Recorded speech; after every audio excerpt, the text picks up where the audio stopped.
Ndugu wafanyakazi, kabla ya kuendelea mbele na hotuba yangu, niwatambue wote waliopewa tunzo za ufanyaji kazi bora. Hongereni sana kwa utendaji wenye weledi na uadilifu.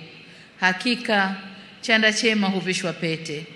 Ni imani yangu kwamba kwa tunzo hizi mlizozipata, mtazidisha bidii na maarifa zaidi katika kazi zenu. Lakini pia kwa wale ambao hawakupata tunzo leo, hongereni sana kwa mchango wenu wa kuiletea nchi yetu maendeleo na kukuza uchumi wa taifa letu. Niwapongeze wana michezo na kwa umahususi kabisa Wizara ya Mambo ya Ndani. Leo wamekumba zawadi nyingi sana. Kwa hiyo nawapongeza wana michezo wote. Nataka nitilie mkazo suala la michezo sehemu za kazi, kwani michezo ni afya. Niseme tu kwamba serikali itaendelea kushirikiana nanyi kuzifanyia kazi changamoto zinazowakabili.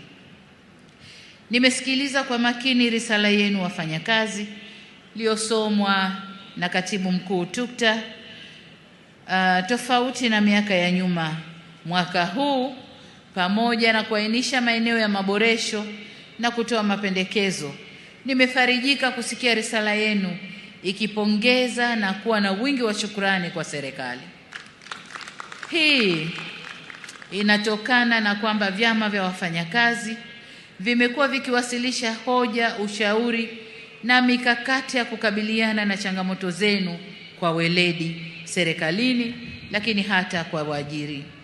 Mmekuwa mkifanya mazungumzo ya utatu kwa maelewano makubwa, na kwa hakika mmedhihirisha ukomavu na kuimarisha mashirikiano na waajiri wenu pamoja na serikali. Mheshimiwa Rais, hongera sana.